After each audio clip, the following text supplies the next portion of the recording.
Selamat siang, selamat malam untuk mahasiswa R1 maupun R2 akuntansi semester 4. Di pertemuan ini kita akan membahas terkait dengan pajak penghasilan. Kalau sebelumnya kita sudah membahas terkait dengan ketentuan umum perpajakan, kali ini kita sudah masuk ke jenis-jenis pajak ya. Nah, di pertemuan ini kita akan mengupas terkait dengan penghasilan pajak penghasilan itu apa aja. Nah, mulai dari pengertiannya dulu.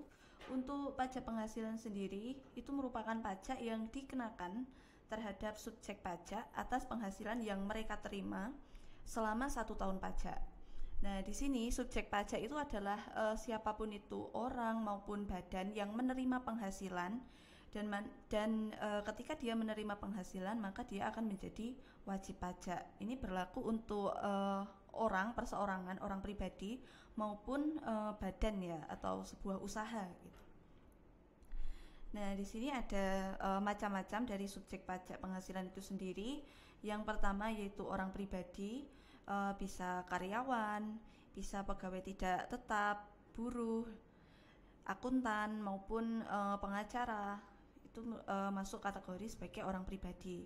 Kemudian subjek pajak yang kedua yaitu ada badan yang terdiri dari PT, perusahaan terbuka, kemudian perseroan komanditer, BUMN, BUMD, firma, dan organisasi jenis lainnya. Kemudian yang ketiga yaitu ada bentuk usaha tetap, dan yang keempat itu ada warisan yang belum terbagi. Nah, di sini ada salah satu contoh kasus kenapa kok warisan belum terbagi itu masih dikategorikan sebagai subjek pajak penghasilan. Contohnya gini, di sini ada Cik Mei, dia merupakan seorang pemilik usaha floris, namanya Berflower Flower. Tokonya ada di Solo, dan Cik Mei ini pada bulan Juli 2023 dia meninggal dunia karena sakit. Dan di sini dia meninggalkan 3 orang putrinya, yang mana 3 orang putrinya ini merupakan ahli warisnya. Kemudian pada saat Cik Mei meninggal itu, usaha dari floris tadi itu masih berjalan, artinya masih terjadi penjualan, terus masih ada karyawan yang bekerja di situ, masih ada aktivitas jual beli dan lain sebagainya. Artinya dari usaha floris itu masih menghasilkan laba. Nah, oleh karena itu, selama bulan Juli sampai warisan tadi itu belum dibagi ke ahli warisnya, maka usaha floris tadi masih tetap dikenai pajak atas penghasilannya atau atas penjualannya.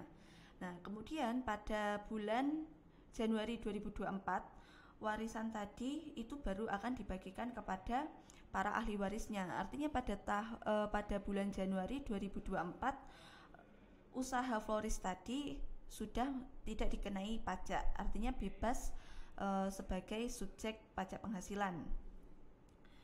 Nah, di sini diketahui pada tahun 2023 floris tersebut memiliki omset 1 miliar rupiah. Nah, artinya di tahun 2023 atas omset 1 miliar tadi itu masih dikenai pajak penghasilan sebesar 0,1%. Jadi masih terpotong 5 juta. 0,5% dikali 1 miliar sama dengan 5 juta. Jadi 5 juta tadi masih harus dibayarkan, disetorkan dan dilaporkan ke DJP. Menggunakan NPWP-nya siapa? Masih menggunakan NPWP-nya Cik Mei. Baru setelah usaha floris tadi dibagikan ke para ahli warisnya, maka usaha floris tadi dan NPWP-nya akan dihapuskan dari subjek pajak penghasilan.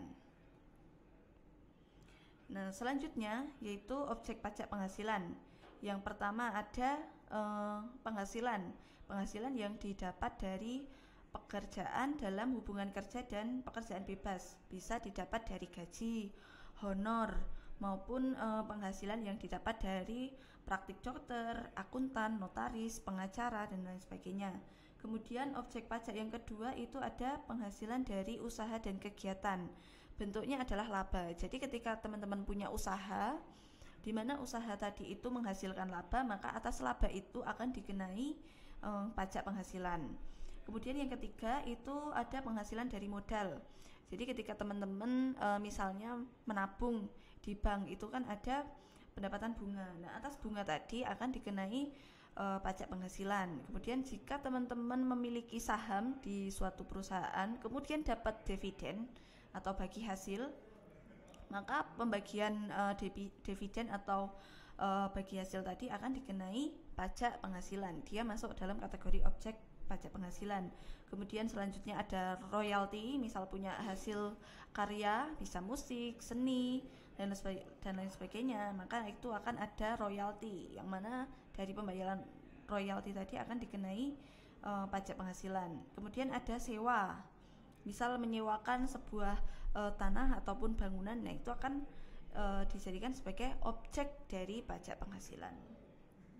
Nah, kemudian selanjutnya yang bukan termasuk objek pajak penghasilan itu ada apa aja? Yang pertama ada sumbangan, ada hibah, ada bantuan, ada warisan, klaim asuransi, klaim BPJS Ketenagakerjaan, dan juga beasiswa.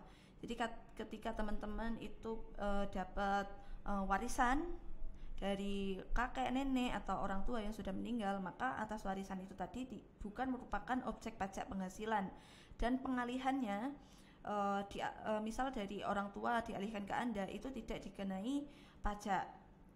Terus misal dapat bantuan BLT atau bansos, nah atas bantuan yang kalian terima itu tidak akan dikenai pajak penghasilan. Nah, di sini ada jenis-jenis pajak penghasilan, itu ada PPh pasal 2126, kemudian PPh pasal 22, PPh pasal 23, PPh pasal 23 dan 29, kemudian ada PPh pasal 4 ayat 2, di mana atas jenis-jenis pajak penghasilan ini nanti akan kita kupas lebih lanjut di podcast selanjutnya. Oke, sekian ya pertemuan hari ini, kita bertemu di podcast berikutnya. Terima kasih.